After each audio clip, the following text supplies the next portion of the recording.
Hello, അസ്സലാമു അലൈക്കും. എല്ലാവർക്കും സ്വാഗതം. ഇന്ന് ഞാൻ ഉണ്ടാക്കാൻ പോണത് ഒരു നീർദോശ റെസിപ്പിയാണ്. അതിനായിട്ട് ഞാനൊരു 400 ഗ്രാം പച്ചരി ഒരു 7 മണിക്കൂർ നേരം വെള്ളത്തിലിട്ട് കുതിർത്ത് വെച്ചിട്ടുണ്ട്, കഴുകിയിട്ട്. പിന്നെ ഒരു തേങ്ങയുടെ പാലെടുത്തിട്ടുണ്ട്, ഒരു ചെറിയ തേങ്ങയുടെ പാലാണ് അത് എടുത്തിട്ടുണ്ട്. 1-ാം പാല് മാത്രമാണിത്. കുറച്ച് വെള്ളത്തോട് കൂടിയിട്ടാണ് ഈ പാലെടുത്തുള്ളത്, കാരണം നമ്മൾ ഈ ദോശ കുറച്ചധികം വെള്ളം ഒഴിച്ചിട്ടുണ്ടാക്കുന്നതാണ്. അപ്പോൾ തേങ്ങാപ്പാലിലാണ് നമ്മൾ ഈ അരി അരച്ചുകൊടുക്കണത്. നന്നായിട്ട് ഫൈൻ പേസ്റ്റായിട്ട് നമുക്ക് അരച്ചിട്ട് വരാം. ഇത് നന്നായിട്ട് അരച്ചെടുത്തിട്ടുണ്ട്. കുറച്ചധികം തേങ്ങാപ്പാൽ ഒഴിച്ചിട്ട് തന്നെയാണ് അരച്ചിട്ടുള്ളത്. ഇതൊന്ന് നമുക്ക് അരിച്ചെടുക്കാം. നന്നായി സോഫ്റ്റ് ആവാൻ വേണ്ടിയിട്ടാണ് ഈ നീർദോശ ഇങ്ങനെ അരിച്ചെടുക്കുന്നത്.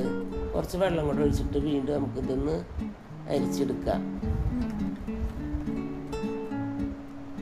ഈ ബാറ്റർ നല്ല ലൂസായിട്ടുള്ളൊരു ബാറ്ററാണ്, എന്നാലാണ് നമുക്ക് നീർദോശ ഇങ്ങനെ ഓട്ടോട്ടായിട്ട് വരുള്ളൂ.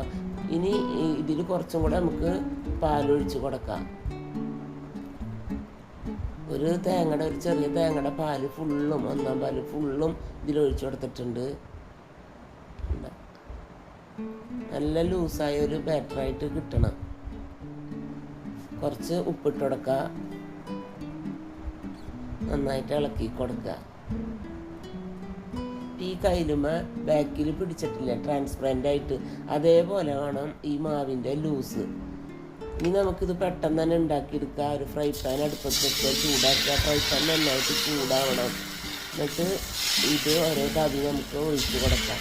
ഇത് പ്രത്യേക ഷേപ്പിലല്ല, ഇതിങ്ങനെ ഒഴിച്ച് കൊടുത്തിട്ട് നമുക്ക് ചിറ്റി കൊടുക്കാം. ഇങ്ങനെ ഓട്ടോട്ട വരണം ഇതിൻ്റെ ഉള്ളിൽ, എന്നാലാണ് ഇത് ശരിയാവുള്ളത്. ഇനി നമുക്ക് മടക്കി എടുക്കുക, അല്ലെങ്കിൽ ഇതുപോലെ തന്നെ എടുക്കുക ചെയ്യുക.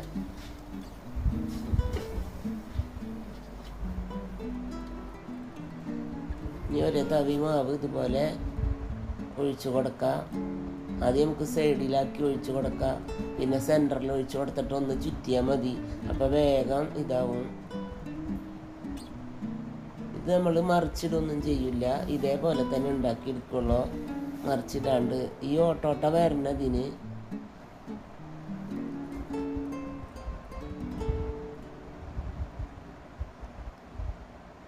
ഒരേ സൈഡ് വിട്ടു പോന്നാൽ നമുക്കിത് മടക്കിയെടുക്കാം.